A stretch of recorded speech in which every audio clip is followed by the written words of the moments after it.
تو جب یہ اسپائی آیا تو جو عورتیں جس طرف تھیں تو وہاں پہ رسول اللہ صلی اللہ علیہ وسلم کی کزن تھی، ان کا نام صفیہ تھا، تو انہی نے دیکھا یہ کچھ سسپیشیس سا آدمی ہے، تو انہی نے وہاں پہ جو آدمی گارڈ کر رہا تھا مسلم، اس سے کہا کہ دیکھو اس کو پکڑو، یہ آدمی ٹھیک نہیں ہے۔ وہ کہتا نہیں میں کچھ نہیں کر پاؤں گا، تو انہیں کوئی بات نہیں، دین اس آدمی کو پکڑ لیتی ہیں عورتوں کے ساتھ مل کے، ڈنڈے سے مارتی ہیں، اور یہ خبر رسول اللہ صلی اللہ علیہ وسلم پاس جاتی ہے کہ یہ تو ادھر سے بھی حملہ کرنے کے لیے بنو قزیرہ نے آپ کے ساتھ دغا کر دی۔ اب یہ رسول اللہ صلی اللہ علیہ وسلم کو جب بات پتہ چلتی ہے تو اب ادھر عورتوں کی اور بچوں کی حفاظت بھی کرنی ہے، ادھر سے بنو قزیرہ کو بچانا ہے۔ اب یہ 1200 لوگوں میں سے رسول اللہ صلی اللہ علیہ وسلم کہتے ہیں تم ایسا کرو 500 لوگ نہ چلے جاؤ اس طرف ان کو بچانے کے لیے۔ تو اب 700 لوگ بچے ہیں ادھر خندق کی طرف، اور وہاں خندق پہ آپ جان رہے ہیں کہ وہ پوری اوپر سے نیچے سے، جب سورہ احزاب آپ پڑھیں گے تو اس میں ہے کہ وہ اوپر چڑھ چڑھ کے تیر اندازی کر رہے تھے اور زبردست طرح سے مسلمانوں کو ڈرانے کی کوششیں کر رہے تھے۔ ان کے جو گھڑ سوار تھے وہ کود کود کے کوشش کر رہے تھے کہ کسی صورت سے اس طرف آ جائیں، لیکن اللہ کی حکمت عملی تھی، اللہ کی مدد آنی تھی، اللہ کو جو جیت تھی، رسول اللہ صلی اللہ علیہ وسلم کو اسلام کی جیت ہونی تھی، تو کسی صورت سے سب کچھ بچا ہوا تھا۔ لیکن کیا ہو رہا تھا کہ لڑائی اتنی زیادہ انٹینس تھی اور اس خندق کی رکھوالی کرنا اتنا انٹینس تھا کہ کبھی کبھی جو پریئرز ہوتی تھیں نا، جو پریئرز تھیں وہ پریئر صحیح ٹائم پر نہیں ہو پا رہی تھیں۔ پتہ چلا ظہر کی نماز کا وقت ہے اور ادھر سے تیر تلوار اور تیریں آ رہے ہیں، تو رسول اللہ صلی اللہ علیہ وسلم کو مطلب بہت اچھا نہیں لگ رہا تھا کہ یہ کیا ہو رہا ہے، مطلب ہماری نماز کیوں چھوٹ رہی ہے۔ تو رسول اللہ صلی اللہ علیہ وسلم کہتے ہیں کہ جب ان کو لگا کہ ہماری نماز میں ڈیلے ہو رہا ہے، ہماری نماز میں ڈیلے، تو کہتے ہیں اے اللہ، یہ جو آئے ہیں نا حملہ ور ہمارے پاس حملہ کرنے کے لیے، تو ہمیں اتنے پریشان کر رہے ہیں کہ ہمیں نماز پڑھنے میں تکلیف ہو رہی ہے، تو آپ ان کو نا سزا دے ہی دیجئے۔ خیر اس کے بعد جو مدینے کے لوگ تھے، یہاں پہ سورہ احزاب جب آپ سنیں گے تو ان کے دل میں نا عجیب سے وسوسے آنے لگے، انہیں لگنے لگا کہ یہ ہمیں کہاں پھنسا دیا محمد نے صلی اللہ علیہ وآلہ وسلم نے، اتنے تو ہم سے یہ وعدہ کیا تھا ہم جیتیں گے، یہ ہوگا وہ ہوگا، آج تو ہم مر ہی جائیں گے، ابھی یہ آ جائیں گے، ہمارے بیوی بچے وہاں مار ڈالے جائیں گے۔ تو یہ تک نوبت آ گئی کہ لوگ یہ کہنے لگے کہ رسول اللہ صلی اللہ علیہ وسلم ہمیں چلا جانے دیجئے، وہ میرا مکان کھلا رہ گیا، میں ذرا اسے بند کر دوں تو آ جاتا ہوں۔ یہ سب بہانے بازی کر کے بھی بھاگنے کو تیاری کر رہے تھے وہ لوگ۔ لیکن اب وہ آتے ہیں اور اللہ سے رسول اللہ سے کہتے ہیں کہ بھائی اب بہت ڈر لگ رہا ہے، اب آپ دعا تو کریے اپنے اللہ سے۔ تو اللہ کہتے ہیں، وہ رسول اللہ صلی اللہ علیہ وسلم کہتے ہیں کہ تم لوگ ڈرو نا، اور تم لوگ خود بھی دعا کرو اور میں بھی دعا کرتا ہوں۔ تو رسول اللہ صلی اللہ علیہ وسلم دعا کرتے ہیں اللہ سے، میں نے کوشش کری ٹرانسلیشن کرنے کی، اے اللہ آپ نے مجھ پر قرآن نازل فرمایا اور آپ کبھی بھی کسی چیز میں دیر نہیں فرماتے ہیں، یہ لوگوں کا جمگھٹ جو ہم پر حملہ کرنے آیا ہے ان کو ناکام کریے، میں آپ سے التجا کرتا ہوں کہ ان کو ناکام کریے اور ہمیں ان پہ سبقت حاصل کرنے دیجیے، ان کے سارے منصوبوں کو ناکام کر دیجیے۔ اور پھر دعا کرتے ہیں اللہ آپ اپنے ان بندوں کی دعا ضرور سنتے ہیں جو رو رو کر مصیبت اور تکلیف میں آپ سے فریاد کرتے ہیں، آپ اپنی پریشانیوں میں مبتلا بندوں کی دعا کو ضرور قبول فرماتے ہیں۔ ہم سب کو درد، پریشانی اور خوف سے نجات دیجیے۔ درد، پریشانی اور خوف، اس وقت مسلمانوں کے اوپر ایک عجیب سا خوف طاری ہو گیا تھا۔ آپ جانتے ہیں کہ میں اور میرے ساتھی کن مشکلیں کا سامنا کر رہے ہیں، تو اگر رسول اللہ صلی اللہ علیہ وسلم اللہ سے مدد مانگیں اور ایسا ہو ہی نہیں سکتا کہ وہ مدد نہ آئے، تو دیکھیے اب اللہ کا کمال، اللہ کی قدرت، جو اللہ نے وعدہ کیا کہ دیکھو ہم نے تمہیں شفقت حاصل کری اور میں نے تمہیں اس طرح سے مدد پہنچائی جنگ خندق میں کہ تم یہ بھاگ گئے چھوڑ کے ادھر کے فوجی۔ تو کیا ہوتا ہے، ایک ادھر سے لڑنے آیا ہوا تھا، غطفان ٹرائب کا تھا جو قریش کو ساتھ لڑنے آیا تھا، اس کا نام تھا نعیم، تو وہ مسلمان ہو گیا۔ تو جب وہ مسلمان ہو گیا تو اسے پتہ چل گیا کہ یہ جو بنو قریظہ کے لوگ ہیں یہ مسلمانوں کے ساتھ ان لوگ نے دغا کر دی ہے. تو وہ وہاں جاتا ہے اور بنو قریظہ والوں سے کہتا ہے دیکھو میں تو عربوں کے ساتھ لڑنے آیا ہوں, میں تمہارا ساتھی ہوں, لیکن یہ عرب بہت بدماش ہیں, تو تم ایک کام کرو, اگر ہو سکتا ہے کہ یہ لوگ یہاں پہ ہار جائیں تو یہ ہار جائیں گے تو مسلمان تو تمہیں مار ڈالیں گے. تو جب تم ان کی طرف سے لڑنے کو جانا چاہتے ہو تو ان سے کہو کہ ہمیں 70 ہوسٹیج اپنے دے دیں, 70 لوگوں کو ہمارے پاس بھیج دیں, تمہارے ساتھ رہیں, تمہیں پروٹیکٹ کریں, تب تو تم لوگ لڑنے میں شامل ہو, ورنہ تم لڑنے میں شامل نہ ہو. تو ان کے دماغ میں بات تو آ جاتی ہے, وسوسہ ہو گیا, انہوں نے اپنے کہا کہ تم ایسا کرو. کہتا ٹھیک ہے. اب کیا ہو رہا ہے, اب یہ نعیم واپس آتے ہیں عرب کے پاس, کہتے ہیں مجھے تو نہیں لگتا یہ جب انہی نے رسول اللہ صلی اللہ علیہ وسلم کی باتوں کو نہیں مانا تو دیکھ لینا نا, یہ تم لوگوں کو ابھی کہیں گے کہ ہمیں آدمی دو, ہمیں جب تک آدمی نہیں دو گے تب تک ہم جو ہے نا تمہارا ساتھ نہیں دیں گے, اور اگر اپنے آدمی دے دو گے تو تمہارے آدمیوں کو یہ رسول کے ہاتھ بھیج ڈالیں گے. اب ادھر مسلمانوں کے دل میں بھی سسپیشن شروع ہو گیا, تو وہ آتے ہیں. اب اچھا جب یہ آئے تو وہاں سے بنو قریظہ کے لوگ کہتے ہیں وہ 70 آدمی دو تو ہم اپنی طرف سے ادھر سے لڑائی کرنے دیں گے. وہ کہتے ہیں نہیں ہم نہ کسی کو آپ کو دینے والے, آپ جائیے. تو اب ان کا جو کانفلکٹ تھا اس میں کیا ہو گیا کہ جو ان کے اندر سسپیشن تھا نا, ادھر عرب میں بھی اور ادھر جو قریظہ کے لوگ تھے, ان کا سسپیشن اتنا حاوی ہو گیا کہ ان کی جو ہمت تھی نا وہ جواب دے گئی. اب اسی میں ایک دیکھیے جو وار ہوتی ہے نا, تو وار تو بہت بڑی سی وار ہوتی ہے, اس میں بہت ساری بیٹلز چلتی رہتی ہیں, بہت ساری گھٹنائیں گھٹتی رہتی ہیں. And this was a 24 days وار, قریب 24-25 دن کی لڑائی تھی. تو اس میں ایک بہت بڑا جنگجو تھا, اس کا نام تھا عمرو ابن ود. تو عمرو ابن ود بڑی کوشش کر کے گھوڑا ووڑا پھندا کے اس طرف آ گیا جدھر مسلمان تھے, خیمے میں تھے. تو عمرو ابن ود جب آتا ہے تو وہ چیلنج کرتا ہے. وہ بہت ہی پہنچا ہوا لڑاکا تھا, تو وہ اتنا پہنچا ہوا لڑاکا تھا کہ جو ادھر رسول اللہ صلی اللہ علیہ وسلم کے ساتھ مسلمان آئے ہوئے تھے مکے کے, وہ سب اسے جانتے تھے اور اس کی تعریفیں کرنے لگے کہ یہ تو بہت بڑا لڑاکا ہے, ایسا ہے ویسا ہے, مطلب وہ ڈرنے لگے وہاں کے لوگ. وہ چیلنج کر رہا ہے رسول بھیجو کسی کو, جو تمہارا وہ والے آدمی کو بھیجو جو ہمارے کو اپنے وہ آدمی بھیجو جو جنت جائے, اگر یا ہمیں مار دے یا جنت چلا جائے. اب سارے لوگ ڈریں. تو حضرت علی علیہ السلام جو ہیں وہ کہتے ہیں ہمیں جانے دیے. رسول اللہ صلی اللہ علیہ وسلم کہتے ہیں نہیں, let the others people also try. لیکن وہاں پہ اور کوئی تیار نہیں ہوتا. پھر حضرت علی علیہ السلام جاتے ہیں. تو اس دن رسول اللہ صلی اللہ علیہ وسلم کہتے ہیں یہ کل ایمان, یہ جو میرا بھائی ہے نا علی, یہ کل ایمان ہے. کل ایمان میں 100%, یہ 100%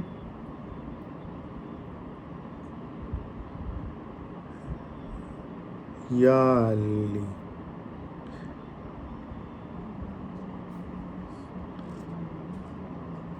میں بہت جلدی پڑھنے کی کوشش کر رہا ہوں, لیکن کیا بولوں میں, اب اس سے تیز اور نہیں پڑھ سکتا کیونکہ پھر وہ پڑھنے سے فائدہ بھی نہیں ہوگا آپ کی سمجھ میں. تو حضرت علیہ السلام جاتے ہیں تو رسول اللہ صلی اللہ علیہ وسلم کہتے ہیں کل ایمان ہے, یہ کل کفر کیا گئے, ٹوٹل ایمان 100% ایمان, ٹوٹل کفر, ٹوٹل جو اس کا اپوزٹ جو ہے 100% اپوزٹ, اس سے آج لڑنے جا رہا ہے. اور حضرت علی جا کے اس کو 3 باتیں کہتے ہیں, یا تو مسلمان ہو جاؤ, یا تم چلے جاؤ, یا جنگ کرتے ہیں.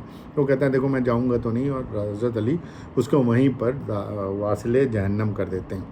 ایک سلوات بھیجیے.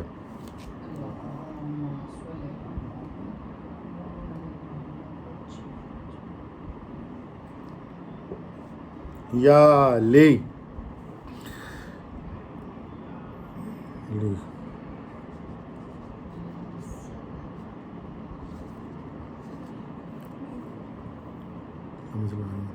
تو ابھی کیا ہوتا ہے, اب جب یہ سب کچھ ہو رہا تھا یہاں پر, تو اس میں مسلمانوں کا تھوڑا مورال بوسٹر تھا.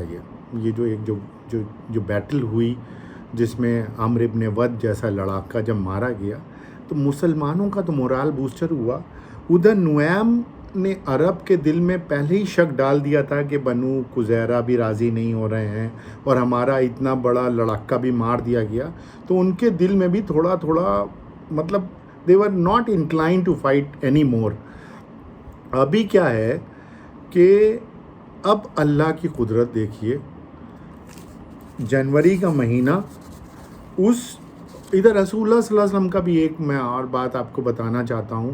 یہ مت سوچیے گا کہ رسول اللہ صلی اللہ علیہ وسلم کی حکمت عملی یا ان کی کمانڈ وہ اس طرح کی تھی کہ خود گھر میں بیٹھے آپ جاؤ، ایسا کچھ نہیں تھا. رسول اللہ صلی اللہ علیہ وسلم اس ٹھنڈی راتوں میں جب وہ 8 ڈگری 6 ڈگری تک ٹیمپریچر ڈاؤن ہو گیا مدینے کا، رات کو جا رہے ہیں اور اس ٹرینچ کی، اس خندق کی رکھوالی کر رہے ہیں کہ کہیں بریچ نہ ہو جائے کہیں سے، اور ان کے آدمی بھی لگے ہوئے ہیں کہ کسی صورت سے خندق نہ بریچ ہونے چاہے. رسول اللہ صلی اللہ علیہ وسلم گھر اپنے خیمے میں آ رہے ہیں، تھوڑا سا رات کو اوڑھا کچھ، تھوڑی سی گرمی آئی، پھر بھاگتے چلے جا رہے ہیں. اس طرح کا کمٹمنٹ تھا ان مسلمانوں کا، ان صحابہ رسول اللہ صلی اللہ علیہ وسلم کا، کہ اور ایک موٹیویشن، ایک اپنے رسول پر ایک ایمان جو تھا اور اپنے اللہ سے پیار جو تھا، وہ کیا تھا. دیکھیے حضرت علی علیہ السلام کتنے سال کے تھے اس وقت؟ حضرت علی علیہ السلام کی عمر 27 سال تھی. 27 سال کا لڑکا اتنے بڑے جنگجو سے لڑنے چلا گیا اور اسے مار بھی دیا، ختم بھی کر دیا. اب ادھر اللہ کی طرف سے غیبانہ مدد آتی ہے. اللہ نے کہا ہے اس سورے میں کہ تم بھول گئے اس وقت کو، ان کو بتائیے کہ جب میں نے مدد بھیجی تھی، جب تمہیں دکھائی نہیں دی تھی. بہت ٹھنڈی ہوائیں چلنی شروع ہو گئیں، اور ہوائیں اتنی تیز تھیں، ایک ٹھنڈا طوفان آیا جس کے اندر ان کے خیمے اڑ گئے. اور جب خیمے اڑے تو ان کے جو کھانا تھا وہ پلٹ گئیں دیگیں، ان کی جو بھی ان کے کھانے کے برتن تھے، اور ان کی آگ پر گر گئے. تو یہ عرب تو بڑے وہمی ٹائپ کے لوگ تھے، اور یہ اس طرح کی آگ جلتی رہے. تو جب ان کی آگ بجھ گئی تو وہ گھبرانے لگے، انہیں لگا کہ اب تو نہیں بچیں گے اور کچھ ہونے والا ہے نہیں. وہ خندق یہ ہے، اب وہ تو آئے تھے کھانے کمانے کے لیے، وہاں تو کچھ ہونے والا نہیں تھا، خندق ٹوٹ نہیں رہی تھی، اس کو فتح نہیں ہو رہی تھی. اب یہ بھاگنا شروع کر دیے، اور رات کو بھاگے تو جو ان کے لیڈر تھے نا ابو سفیان، وہ اتنا گھبرا گئے. ایک دم سے رات کا جب 2/3 آف نائٹ بیت چکی تھی تو اٹھتے ہیں اور گھبراہٹ میں ان لوگوں سے کہتے ہیں کہاں بھاگ رہے ہو؟ اپنی اونٹنی پر بیٹھ کے اس کو مار کس کس کے دھکے دے رہے ہیں. اونٹنی بڑھی نہیں رہی آگے. اب انہیں لگ رہا ہے اونٹنی کیوں نہیں آگے جا رہی ہے. تو وہاں جو اور لوگ تھے کہتے ہیں اس کو رسی تو کھولو، اس کی رسی بندھی ہوئی ہے، تم ایسے ہی اونٹنی کو لے کے بھاگنا چاہ رہے ہو. خیر تو آخر کار یہ سارے وہاں پر سے جتنے بھی ان کی ٹیم آئی تھی، احزاب جو تھے، کنفیڈریٹس تھے، یہ سارے بھاگ گئے اور مسلمانوں کو فتح ہوئی. ایک نعرہ حیدری اور ایک نعرہ سلوات.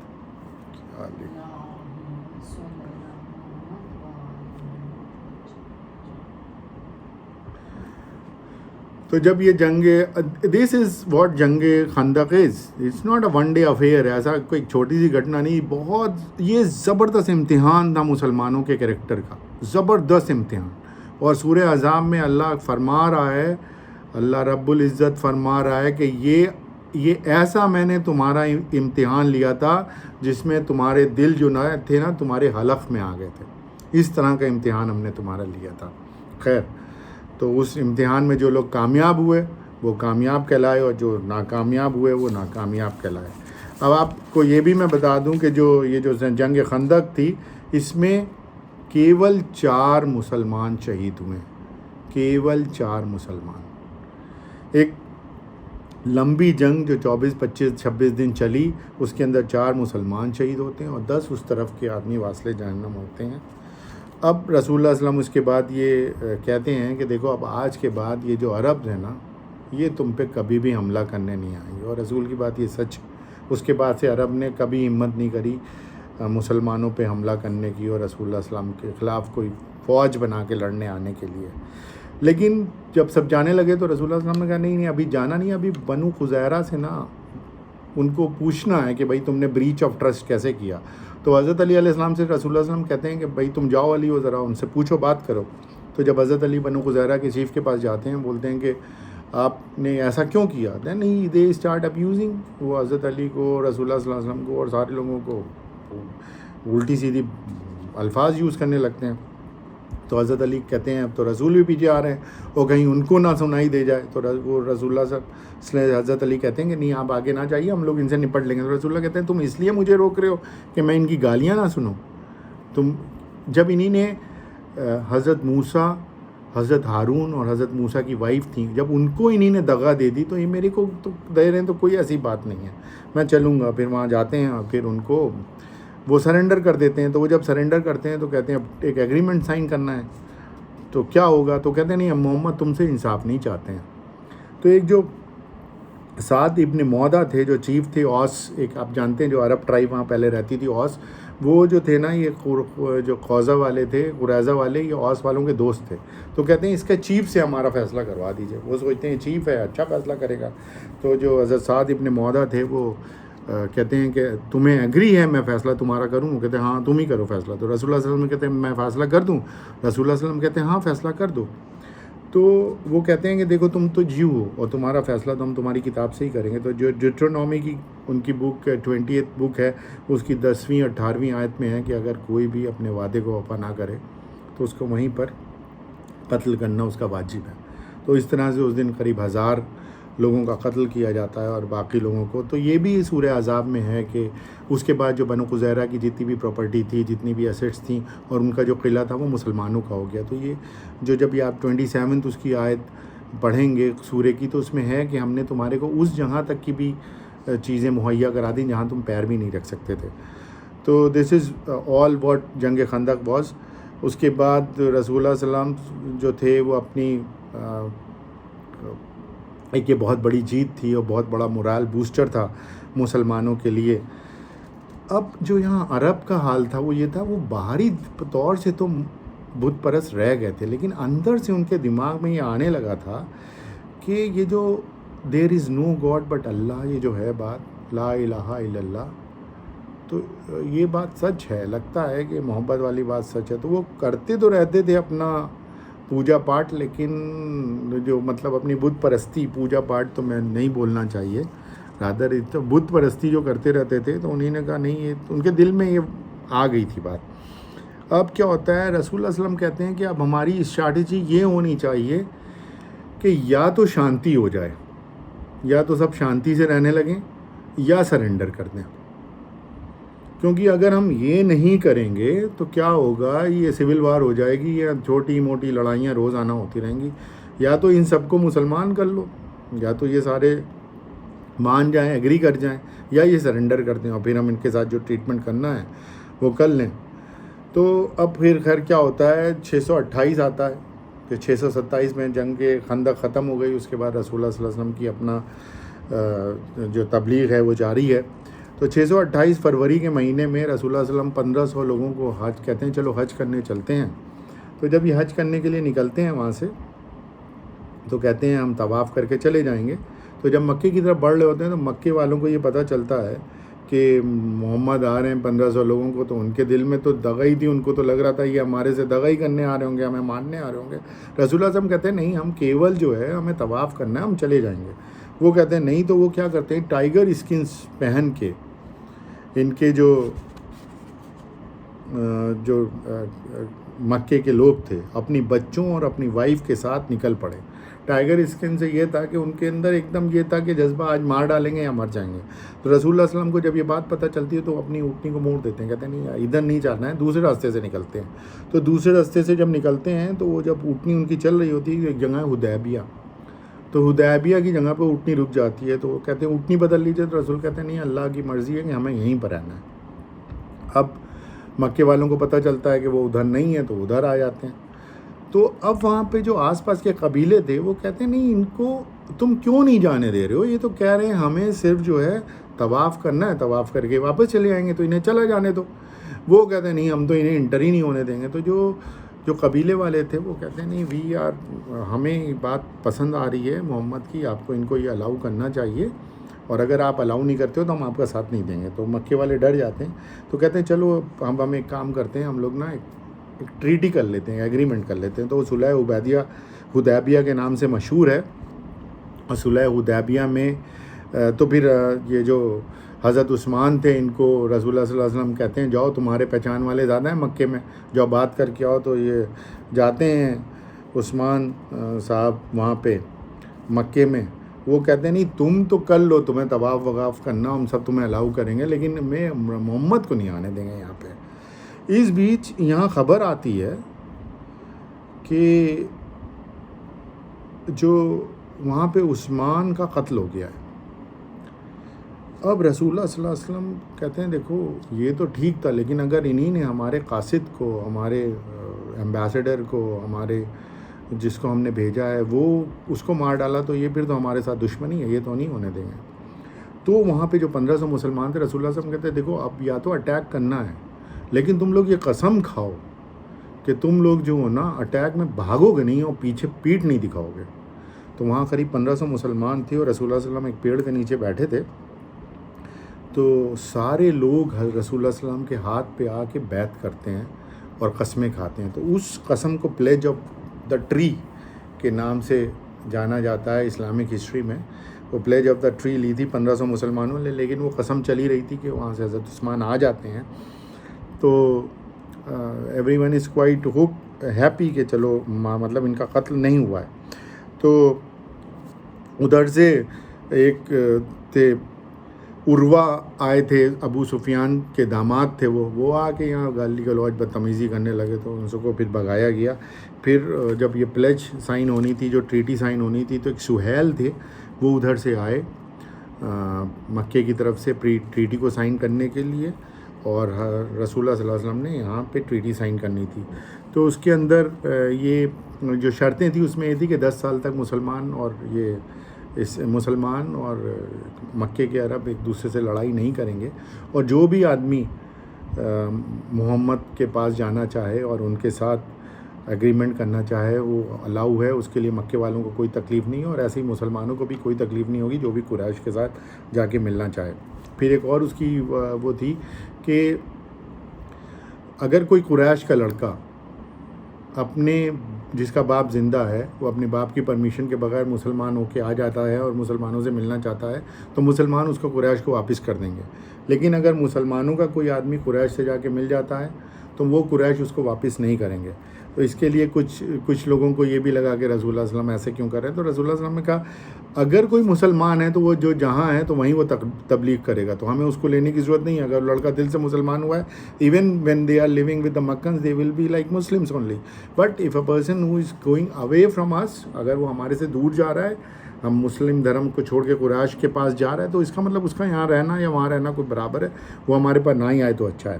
خیر، اس کے بعد اب 628 میں یہ ٹریٹی فیبرری کے مہینے میں ٹریٹی صلح حدیبیہ ہو جاتی ہے۔ اب رسول اللہ صلی اللہ علیہ وسلم ایک اور کام کرتے ہیں۔ رسول اللہ صلی اللہ علیہ وسلم دیکھیے، یہ اسلام جو ہے یہ تلوار سے نہیں پھیلا ہے۔ جو بھی یہ کہتا ہے اسلام تلوار سے پھیلا، وہ صرف اسلام کے اوپر ایک بہتان ہے، ایک اس کے اوپر الزام لگایا گیا، ایسا کچھ نہیں ہے۔ اسلام جو ہے پھیلا ہے رسول کے کریکٹر سے اور اسلامک کریکٹرسٹکس سے، اسلامک ڈیڈ سے، جو اسلام میں ہدایتیں ہیں اس سے پھیلا۔ تو رسول اللہ صلی اللہ علیہ وسلم کہتے ہیں چلو اب ہم سب کو لیٹر بھیجتے ہیں سارے لوگوں کو۔ تو محرم کے مہینے میں جب ہجری سن شروع ہوا، جون 628 میں رسول اللہ صلی اللہ علیہ وسلم لیٹر بھیجتے ہیں، تو کہتے ہیں ایک سیل بنوائیے، سیل ہوگی تو لوگ جو الگ دوسرے راجہ ہیں وہ اس کو ایکسیپٹ کریں گے۔ تو سیل یہ بنائی جاتی ہے اللہ محمد اور رسول، ایک یہ سیل بنی، اور جو لیٹرز گئے وہ گئے ہرکیولس کو گئے تھے جو رومن ایمپرر تھے اس وقت، اور جو کنگ آف ایران تھے کورس جو کہلاتے تھے وہاں گئے تھے، مقصص جو تھے کاپٹ کنگ تھے ایجپٹ کے، جو بیسیکلی وہ ویسل تھے کیسر کے، مطلب رومن امپائر کے، وہ ایک اسٹوج تھے، جو مقصص تھے وہ ایجپٹ کے کنگ تھے، ان کے پاس گیا۔ نیگس جو تھے ابسینیا ایتھوپیا کے کنگ، ان کے پاس لیٹر بھیجا جاتا ہے۔ بحرین کے جو کنگ تھے ان کو لیٹر جاتا ہے، کنگ آف عمان کو لیٹر جاتا ہے، کنگ آف یمن کو، اور آس پاس کے جتنے بھی ریاستیں تھیں یا جتنے بھی راجہ وہ لوگ تھے ان کو لیٹر جاتا ہے۔ اور اس میں رسول اللہ صلی اللہ علیہ وسلم کہتے ہیں، اور ایک اور خاصیت ہے، جب عیسائی یا یہودیوں کی طرف رسول اللہ کا لیٹر جا رہا ہے تو کہتے ہیں آپ کو ڈبل فائدہ ہونے جا رہا ہے، آپ اپنے بھی اس کو مانتے ہیں، جیسے آپ حضرت عیسیٰ کو بھی مانتے ہیں، اور آپ مسلمان بھی ہو جائیں گے تو آپ کو ڈبل وہمی ہے، آپ کو ڈبل فائدہ ہوگا۔ تو اس میں کیا ہوتا ہے، جب جو مقصص تھے جو کنگ آف ایجپٹ تھے، یہ بات میں ذرا سا آپ لوگ کو جوڑ دینا چاہتا ہوں، وہ بہت اچھا سا جواب دیتے ہیں رسول اللہ صلی اللہ علیہ وسلم کو، کہتے ہیں آپ کا خط ملا اور بہت ہی امپورٹنٹ خط ہے، مجھے بہت اچھا ہوا یہ خط پا کے، اور ہم آپ کی بہت رسپیکٹ کرتے ہیں۔ تو وہ قریب 10,000 درہم یا 1,00,000 درہم، اور بہت ہی فائن قسم کے کاٹن کے کپڑے، اور دو کاپٹ جو ان کی بہت ہی اچھی وہاں کی لڑکیاں تھیں، ماریا اور شیرین ان کا نام تھا، ان کو بھی بھیجتے ہیں رسول اللہ کی خدمت میں۔ اس کے بعد پھر جو ایتھوپیا، جو ایبیسینیا کے جو کنگ تھے، ایتھوپیا کے جو کنگ تھے، وہ ترنت اسلام قبول کر لیتے ہیں۔ ایز اے رزلٹ 1000 سال تک ایتھوپیا پہ کسی نے حملہ نہیں کیا، جبکہ رومن امپائر فتح کی گئی، ایرانین امپائر فتح کی گئی، اور کئی سب کانٹیننٹس میں اسلام پھیلا، لیکن وہ تو پہلے ہی مسلمان ہو چکے تھے ایتھوپیا کے جو کنگ تھے۔ جب بحرین کے، اس میں میں بہت امپورٹنٹ یہ بات اس لیے کہہ رہا ہوں، جب بحرین کے راجا کے پاس یہ لیٹر گیا تو امیڈیٹلی ہی اس نے وہ لیٹر لیا، اس نے آنکھوں سے لگایا اور کہا ہاتھی دانت کا ایک بکسہ لاؤ، اس میں لیٹر رکھتے ہیں۔ وہ لیٹر اس نے ہاتھی دانت بکسے میں رکھا، اس نے کہا میں قبول کرتا ہوں اسلام، اور میں اسلام پہ۔ اب دیکھیے رسول اللہ صلی اللہ علیہ وسلم کو جب یہ پتہ چلتا ہے کہ یہ جو کنگ ہے بحرین کا، اس نے ایکسیپٹ کر لیا ہے اسلام، تو وہ اس کو ایک لیٹر لکھتے ہیں، اور یہ بہت ہی اچھا سا لیٹر ہے۔ اس میں وہ کہتے ہیں میں تمہارے لوگوں کے لیے اللہ سے دعا کرتا ہوں، کوشش کرو اسلام کی تائید کرنے کی، اور اپنے لوگوں کی پراپرٹی کی، اپنی پاپولیشن کی پراپرٹی کی حفاظت کرو۔ دیکھو کوئی 4 سے زیادہ شادیاں نہ کرے، پہلے کے گناہ معاف کر دیے گئے ہیں۔ جب تک تم نیک اور دیندار ہو، تم کو اپنے باشندوں پر حکومت کرنے کی اجازت ہے۔ یہودیوں سے صرف ٹیکس لینا اور کوئی ڈیمانڈ مت کرنا۔ اور جو سب سے امپورٹنٹ چیز جو میں نے یہ جو آپ کے ساتھ شیئر کرنا چاہ رہا ہوں وہ یہ ہے کہ جو لینڈ لیس لیبرر ہیں، دیکھیے 1400 سال پہلے کا ویژن اسلام کا، آج کہتے ہیں نا کیش بینیفٹ ٹرانسفر، ہوتا ہے نا کہ جن کے لوگوں کے کھاتوں میں پیسہ بھیج دو، جیسے ابھی کرونا ٹائم میں 500 روپے عورتوں کے کھاتوں میں بھیجے گئے تھے۔ آج سے 1400 سال پہلے رسول اللہ صلی اللہ علیہ وسلم بحرین کے راجا کو کہہ رہے ہیں تمہارے یہاں جو لینڈ لیس لیبرر ہیں ان کو کم سے کم 4 درہم ہر باشندے کو ہر مہینے ضرور دینا، اور ان کو کپڑے ضرور پرووائڈ کرنا۔ دس از واٹ رسول اللہ صلی اللہ علیہ وآلہ وسلم ٹیچنگ ٹو ہز سبارڈینیٹ 1400 سال پہلے، جو آج دنیا کے وبھن دیشوں میں اور انڈیا میں بھی اب چالو کیا جا رہا ہے۔ تو میرے خیال سے 1 گھنٹہ ہو گیا ہے، آپ اور سننا چاہیں گے یا اس کو یہیں پر ختم کیا جائے؟ بولیے۔ ہیلو، میں جاننا چاہتا ہوں آپ اور سننا، اور لوگ بتائیں۔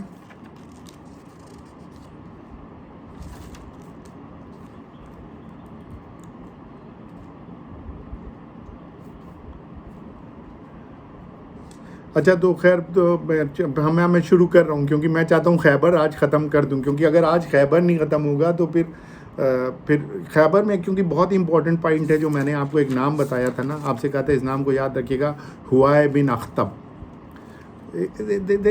جو ہمارا مقصد ہے وہ جاننے کا کہ امام حسین نے کون سے دین کو بچایا اور وہ شہادت کیوں ہوئی، وہ دین کون لایا تھا، اور اس وقت کیا حالات تھے وہاں کے۔ تو اب جیوز کو دیکھیے یہ پتہ چل گیا تھا یہ عرب تو کسی کام کے رہ نہیں گئے، اور یہ رسول سے اب لڑائی کرنے جائیں گے نہیں، اسلام سے لڑائی نہیں کریں گے۔ تو جیوز نے ایک نئی کوشش کری، انہیں نے وہ خیبر میں جو جیوز رہتے تھے، وہ خیبر ایک جگہ تھی، وہاں بہت سارے قلعے تھے، تو وہاں بہت سارے جیوز رہتے تھے، اور انہوں نے کیا کرنا شروع کیا کہ جو کرسچنس رہتے تھے سیرین، جو بیسیکلی وہاں پہ رومن امپائر تھی، تو ادھر کرسچنس بہت رہتے تھے سیریا کے سائڈس میں، اور ادھر ایران کی سائڈ میں اس طرف بھی بہت ساری ٹرائبس تھیں، اور تو انہی نے ان لوگوں سے کہا کہ چلو ایسا کرتے ہیں، ہم لڑائی کرتے ہیں۔ اب دیکھیے ایران کے جو راجا تھا جس کو کورس کہتے ہیں، اس کو اتنا زیادہ ان یہودیوں نے اکسا دیا تھا کہ اس نے اپنے یمن کے گورنر کو آرڈر کرا، یمن جو تھا اس وقت ایران کے انڈر میں تھا، اس نے ان کو آرڈر کیا، وہ کہتا ہے آپ امیڈیٹلی رسول اللہ صلی اللہ علیہ وسلم کو اریسٹ کر لو۔ دیکھیے پھر کہتے نا کہ رسول اللہ صلی اللہ علیہ وسلم اللہ کا معجزہ رسول اللہ صلی اللہ علیہ وسلم کی کو ہمیشہ ملتا رہا، علی بھی اللہ کا معجزہ ہے، اور معجزے ہوتے رہے۔ اب کیا ہوتا ہے، کورس نے جب آرڈر کرتا ہے تو یمن تک جب یہ آرڈر آتا ہے تو کورس کے بیٹے کو آپس میں اس کے بیٹے کو اتنا اختلاف ہوتا ہے اپنے فادر سے، وہ اپنے فادر کو کل کر دیتا ہے، کورس مر جاتے ہیں، اور وہاں پہ ان کا بیٹا گدی پہ بیٹھ جاتا ہے، اور رسول اللہ صلی اللہ علیہ وسلم کے جو اریسٹ کے آرڈر تھے اسے کینسل کر دیتا ہے۔ تو یہ جب یمن کو بات پتہ چلتی ہے، یمن کے گورنر کو، وہ سوچتا ہے نہیں یہ تو کوئی ایسی پرسنالٹی ہے جس کے ساتھ تو پھر گڑبڑ ہو جائے گا اگر میں کچھ کرتا ہوں، تو امیڈیٹلی وہ اسلام قبول کر لیتا ہے۔ لیکن ادھر خیبر کی تیاریاں شروع ہو جاتی ہیں، اور وہاں پہ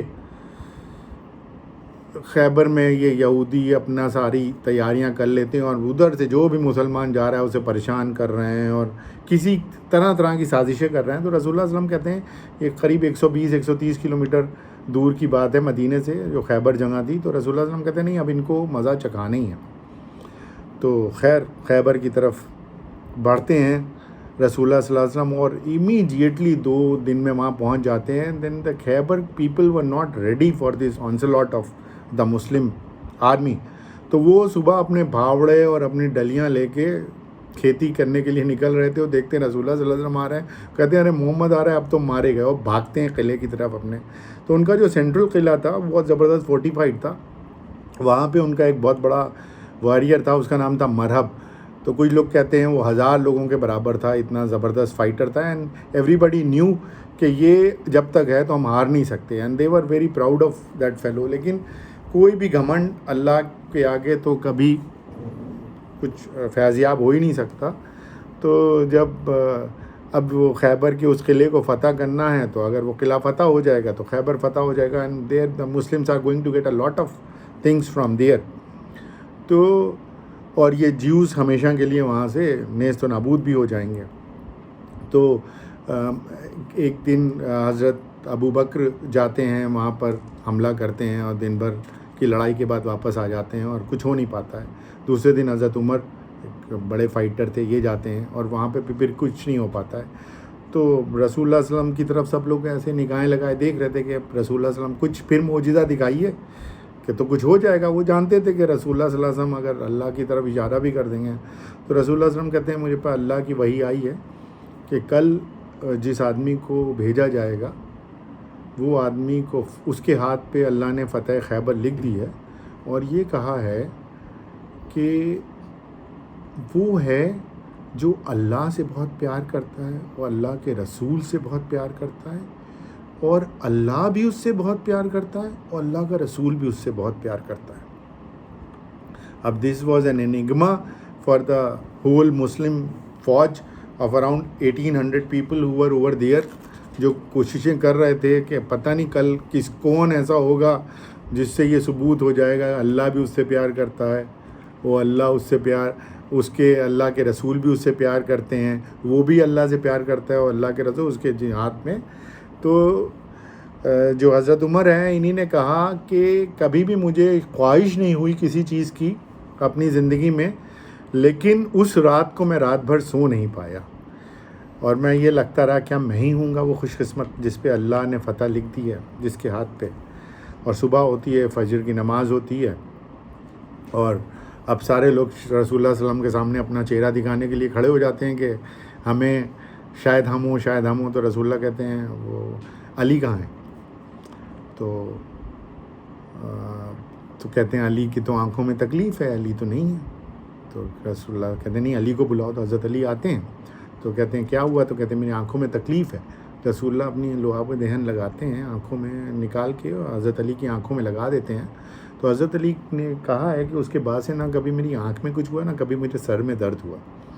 تو ان کو دیکھیے آپ کو میں نے اس دن بتایا تھا جو پہلی سریہ ہوئی تھی، سریہ مینس جس کے اندر رسول اللہ شریک نہیں ہوا تھا، 623 میں اسلامک جھنڈا وائٹ جھنڈا تھا جس کے اوپر لا الہ الا اللہ محمد رسول اللہ لکھا تھا۔ تو یہ جو جب خیبر آئی ہے، this is almost the last fight of the رسول اللہ صلی اللہ علیہ وسلم۔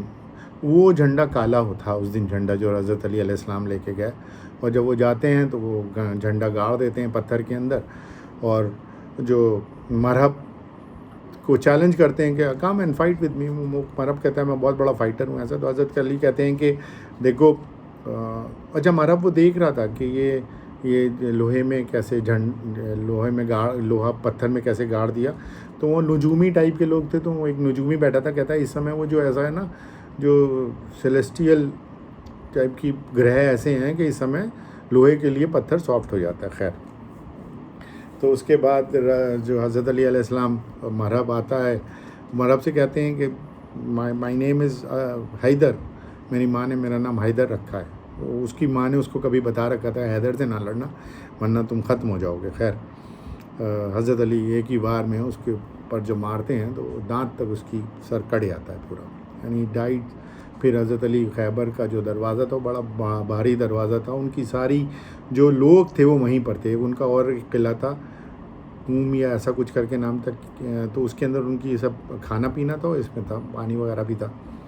تو خیر وہ دروازہ نوچ لیتے ہیں اور اس کے بعد مسلمان اس میں چلے جاتے ہیں، مال غنیمت وغیرہ لینے لگتے ہیں۔ اب کیا ہوتا ہے کہ وہاں پر جو وہاں کے لوگ تھے ان کو کہا جاتا ہے تم چھوڑ کے چلے جاؤ جو تمہارا خیبر ہے اور کہیں دور جا کے بس جاؤ۔ تو وہاں پہ جو عورتیں تھیں ان کو لونڈیا بنا لیا جاتا ہے۔ تو وہاں پر ایک جو وہاں کا جو ٹریجر کا چیف تھا، ٹریجرار جو تھا، جو فائنانس کا چیف تھا خیبر کا، جس کے پاس ساری پراپرٹیز تھی، اس کا نام تھا کنان۔ تو ان کی وائف تھی صفیہ۔ تو جو یہ صفیہ تھیں ہویا بن اخطب جو بنی نادیر کے چیف تھے، جو گیا تھا قریظہ کو مسلمانوں کے خلاف بھڑکانے کے لیے، ان کی بیٹی تھی صفیہ بنت ہویا بن اخطب۔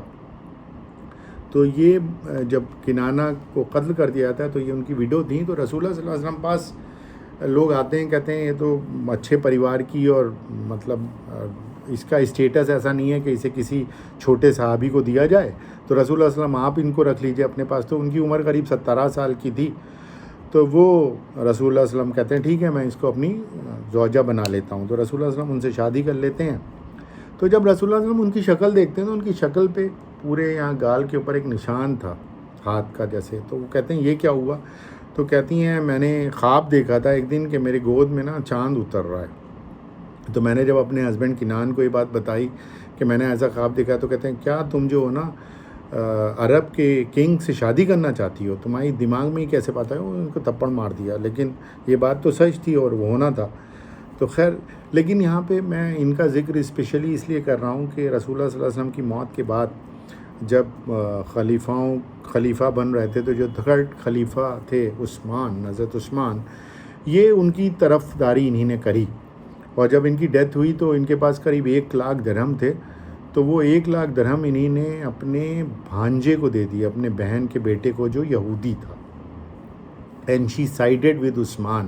حضرت دیکھیے، اب آپ یہاں پہ یہ دیکھیے کہ حضرت علی علیہ السلام سے رسول اللہ صلی اللہ علیہ وسلم کی زوجہ جو کہ ایمان لے آئی ہے اور رسول اللہ صلی اللہ علیہ وآلہ وسلم کے ساتھ رہیں، تو یہی سورہ احزاب جب آپ پڑھیں گے تو اس میں کہا گیا ہے رسول اپنی بیویوں سے کہہ دو کہ اگر یہ کوئی نافرمانی کرتی ہیں تو ان کے اوپر ڈبل عذاب ہے۔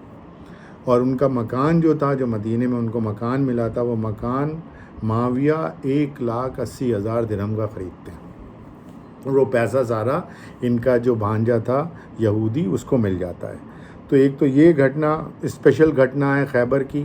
دیکھیے حضرت علی اور رسول اللہ صلی اللہ علیہ وسلم، میں نے آپ کو پہلے سے بھی بولا ہے، سب سینونیمس ہیں۔ آپ اگر حضرت علی کی بات کرتے ہیں تو آپ رسول اللہ صلی اللہ علیہ وسلم کی بات کر رہے ہیں، آپ رسول اللہ صلی اللہ علیہ وسلم کی بات کر رہے ہیں تو امام حسن کی بات کر رہے ہیں، امام حسین کی بات کر رہے ہیں تو حضرت علی کی بات کر رہے ہیں۔ اس میں کچھ ایسا نہیں ہے، یہ سب ایک ہیں، اولنا محمد و اوسطنا محمد و آخرنا محمد۔ خیر، دوسری بات کیا ہوتی ہے؟ اب دیکھیے رسول اللہ صلی اللہ علیہ وسلم کا کریکٹر کیا ہے۔ ایک چرواہا ہے، وہ وہیں خیبر میں وہ بھیڑ بکریاں چرا رہا ہے، وہ مسلمان ہو جاتا ہے۔ اب اس کے پاس بھیڑ بکریاں ہیں، وہ رسول اللہ صلی اللہ علیہ وسلم کہتا ہے میں تو مسلمان ہو گیا، بھیڑ بکریوں کیا کروں؟ تو رسول اللہ کہتے ہیں اس کو جاؤ خیبر کے گیٹ تک لے جانا، اس کو ہکا دینا اندر۔ دیکھیے یہاں رسول اللہ صلی اللہ علیہ وسلم کا کریکٹر کیا ہے؟ ٹرسٹی شپ۔ آپ کو یہ بھیڑ بکریاں جو وہاں کے جی ہوتے ہیں انہوں نے ٹرسٹ میں دی تھیں، اور تم آج مسلمان ہو گئے ہو تو تمہیں تو اب تو ٹرسٹ تم توڑ ہی نہیں سکتے۔ خیر وہ، اور تیسری وہاں پر کی کیا گھٹنا تھی، ایک وہاں پہ ایک لیڈی تھی، وہ جیو تھی، وہ رسول اللہ صلی اللہ علیہ وسلم کو کہتے ہیں رسول اللہ صلی اللہ علیہ وسلم کو کون سا گوشت پسند ہے؟ تو پتہ چلا آگے کے ہاتھ کا جو اگلی دست ہوتی ہے وہ گوشت پسند ہے، بنا کے لاتی رسول اللہ صلی اللہ علیہ وسلم کو اور کہتی ہے آپ یہ کھائیے۔ تو رسول اللہ صلی اللہ علیہ وسلم جب ہاتھ میں لیتے ہیں تو کہتے ہیں اس میں تو زہر ہے۔ تو کہتی ہے ہاؤ ڈو یو نو اس میں زہر ہے؟ تو ایک صحابی کھا لیتے ہیں، عمر بھی جاتے ہیں، تو وہ کہتے ہیں رسول اللہ کہتے ہیں میرے ہاتھ نے ہی مجھے بتا دیا تھا کہ اس میں زہر ہے۔ تو کہتے ہیں تم نے ایسا کیوں کیا؟ تو کہتے ہیں میں نے ایسا اس لیے کیا کیونکہ آپ نے ہمارے اتنے سارے لوگوں کو قتل کیا ہے، آپ کی وجہ سے ہم لوگ یہاں سے بے گھر ہوئے ہیں تو ہم آپ کو سے بدلہ لینا چاہتے ہیں، تو رسول اللہ ان کو معاف کر دیا۔ رسول اللہ صلی اللہ علیہ وسلم کا کیریکٹر ہی ایسا نہیں تھا کہ کسی کو ناجائز اللہ کے سوا کوئی اور ڈائریکشن کا پالن ہی نہیں کرنا ہے، صرف ایک ڈائریکشن ہے۔ اور پرسوں میرے سے کسی نے ایک بات پوچھا، تم قرآن قرآن قرآن اتنی باتیں کرتے ہو، تم نے قرآن میں سیکھا کیا؟ یہ میں بتانا چاہتا ہوں میں نے قرآن سے کیا سیکھا۔ تو قرآن کے ہم نے کہا قرآن کو دیکھو میں 3 لفظوں میں ڈیفائن کر سکتا ہوں۔ تو پہلا لفظ ہے ہدایت۔ قرآن کیا ہے؟ یہ ہدایت ہے۔ قرآن کیا ہے؟ یہ ڈائریکشنز ہیں۔ قرآن کیا ہے؟ ڈائریکٹیو ہے۔ قرآن کیا ہے؟ کانسٹیٹیوشن ہے۔ دوسرا یہ خوشخبری، ان ہدایتوں کا پالن کرو گے تو خوشخبری ہے۔ خوشخبری کس کی؟ جنت کی۔ اور تیسرا یہ عذاب ہے، ڈر ہے۔ تیسرا یہ ڈر بتانے والا ہے۔ ڈر کس چیز کا؟ جہنم کا۔ صرف قرآن کو اگر آپ کنسالیڈیٹ کریے تو 3 چیزوں میں کنسالیڈیٹ کر سکتے ہیں۔ اس میں کانسٹنٹ کیا ہے؟ کانسٹنٹ ہے ڈائریکشن، جو اس کے اندر آپ کو ڈائریکشنز دیے گئے ہیں وہ کانسٹنٹ، وہ نہیں بدلیں گے، وہ وہی رہیں گے۔ ہاں یہ ہے کہ خوشخبری اور جو یہ ڈر ہے یہ گھٹتا بڑھتا رہے گا۔ آپ کے گناہ زیادہ ہوں گے تو زیادہ تکلیفیں اٹھاؤ گے، گناہ کم ہوں گے تو کم تکلیفیں اٹھاؤ گے۔ تو مطلب جب پتہ نہیں کیوں میں یہ سب پڑھتا ہوں تو مجھے اتنا لطف آنے لگتا ہے کہ جیسے اسی میں کھو جاتا ہوں، اس میں اور جانے کا من کرتا ہے۔ تو میرا من کر رہا ہے، میرا دل کر رہا ہے کہ میں حضرت علی اور رسول اللہ صلی اللہ علیہ وسلم کا نا آپ لوگ کے سامنے شجرہ پڑھ دوں ایک بار۔ آپ لوگ پلیز اس کو دھیان سے سنیے گا۔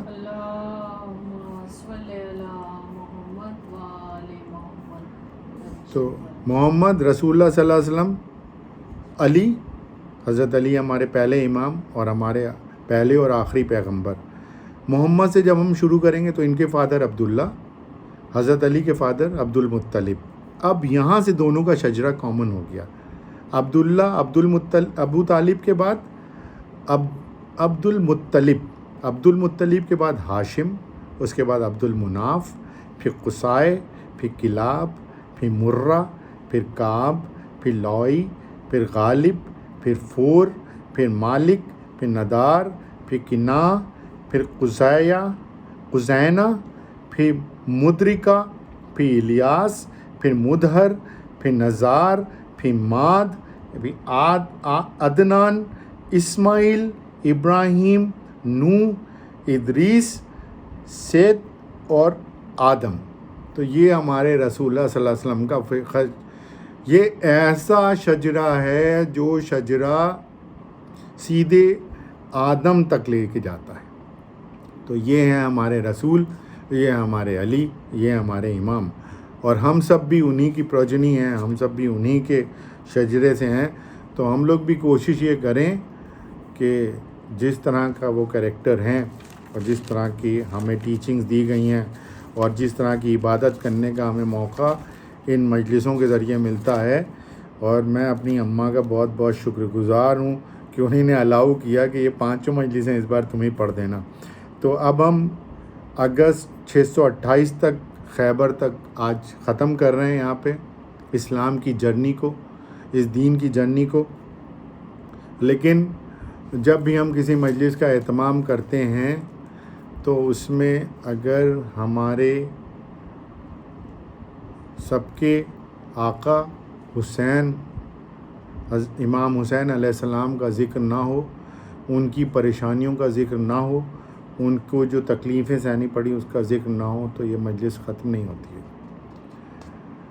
تو یہ وہی رسول ہیں جو زہر دینے والی عورت کو بھی معاف کر رہے ہیں۔ یہ وہ رسول کے نواسے ہیں جو بکریاں اگر وہ ایک چرواہا لے آیا ہے اور مسلمان ہو گیا ہے تو اس سے کہہ رہے ہیں یہ بکریاں واپس کر دو، یہ تم ٹرسٹ کو بریچ نہیں کر سکتے۔ اور اس رسول کے نواسے کے اوپر کس طرح کی سختیاں کی جا رہی ہیں۔ رسول اللہ صلی اللہ علیہ وسلم کی ڈیتھ جو ہے 10 ہجری میں ہو جاتی ہے اور سن 61 ہجری میں امام حسین، مطلب 51 سال کے اندر مسلمان جو رسول کا کلمہ پڑھتے تھے وہ رسول اللہ صلی اللہ علیہ وسلم کے نواسے کو 3 دن کا بھوکا پیاسا ایک انجانے سے میدان میں گھیر کے پورے بچوں کے ساتھ جتنے میل ممبرس ہیں ان سب کو قتل کر رہے ہیں، اور قتل کر کے ان کی لاشوں کے اوپر گھوڑے دوڑا رہے ہیں۔ رسول اللہ صلی اللہ علیہ وسلم کا ٹیننٹ کیا ہے؟ کبھی بھی کسی جس کا جو شہید ہو یا جس کا قتل کرو اس کی باڈی کو میوٹیٹ مت کرو، اس کی باڈی سے کوئی چھیڑخانی نہ کرو۔ لیکن وہ کیسے مسلمان تھے؟ کہتے تو اپنے کو مسلمان تھے، وہ کر کیا رہے تھے؟ ایک انسان جس کا خون رسول کا خون ہے، جس کا خون علی کا خون ہے، جس کا خون فاطمہ کا خون ہے، اس انسان کو جس کی کوئی خطا ہی نہیں ہے، جو کہہ کیا رہا ہے وہی جو وہاں پہلے کہا جا رہا تھا، اشہد ان لا الہ الا اللہ اشہد ان محمد رسول اللہ۔ جو ٹیننٹس ہیں، جو اسلام کا نیم ہے اسی کا پالن کرو۔ اس سے زیادہ کبھی نہ کوئی گدی مانگی، نہ کبھی کوئی یہ مانگا کہ ہم راجہ بننا چاہتے ہیں، نہ رسول راجہ تھے، نہ علی راجہ تھے، نہ کوئی امام راجہ بننا چاہا۔ راجہ بننا نہیں تھا، تبلیغ کرنا تھا۔ اور شہادت نو ڈاؤٹ، جب ایک بار پوچھا گیا کہ شہادت، حضرت سید سجاد سے پوچھا گیا یہ شہادت تو آپ کی نسل میں ہے، تو انہوں نے کہا نو ڈاؤٹ شہادت تو ہماری نسل میں ہے، لیکن ہماری ماں بہنوں کو بے ردا سڑک پہ آنا یہ تو ہماری نسل میں نہیں ہے۔ یہ سورہ احزاب ہے نا، اس میں ہی کہا گیا ہے کہ اپنے منہ کو ڈھانک کے رکھو۔ تو اگر اپنے منہ کو ڈھانک کے رکھنے کی بات کی جا رہی ہے تو جو اپنے منہ کو ڈھانک کے رکھنے کی بات کر رہا ہے اسی کی نواسی کی سر سے چادر چھین لی جائے، اس کے بچوں کو اسیر کیا جائے، اور 3 دن کا بھوکا پیاسا ایک باپ ہے جو اپنے 6 مہینے کے بچے کو ہاتھ میں لے کے کھڑا ہے اور کہہ رہا ہے کہ چلو تمہیں لگتا ہے میں پانی پی لوں گا تو اس کو تو پانی پلا دو۔ وہ نہیں راضی ہو رہے ہیں، کہتے ہیں نہیں اس کو مار دو۔ اب وہ باپ ہم تو امیجن کر ہی نہیں سکتے کہ کیسے اس ماں کے پاس گیا ہوگا، کیسے بتایا ہوگا کہ جس بچے کو پانی پلانے لے گئے تھے اس کو پانی نہ پلا پائے۔ تو اور اس کے بعد جب حضرت زینب نے دیکھا کہ ان کے بھائی کو شہید کر دیا گیا ہے، پھر وہ ایک فائٹر لیڈی، حضرت علی کی بلاغت، بات کرنے کا طریقہ، لیکچر دینے کا طریقہ حضرت علی سے آیا تھا، شام کے بازاروں سے بے پردہ گزر رہی ہیں اور لوگوں سے کہہ رہی ہیں تم نہیں جانتے ہو ہمارے ساتھ کیا ظلم ہوا ہے۔ امام حسین کی شہادت کو دنیا تک پہنچانا اور اسلام کو بچانا، یہ علی رسول کے ساتھ بچاتے رہے، امام حسن حضرت علی کے بعد بچاتے رہے، امام حسین نے امام حسن کے بعد بچائی، اور آج بھی ہمارے آخر زماں جو ہیں امام مہدی علیہ السلام اس رسول کے دین کو بچائیں گے۔ التماس سے دعا۔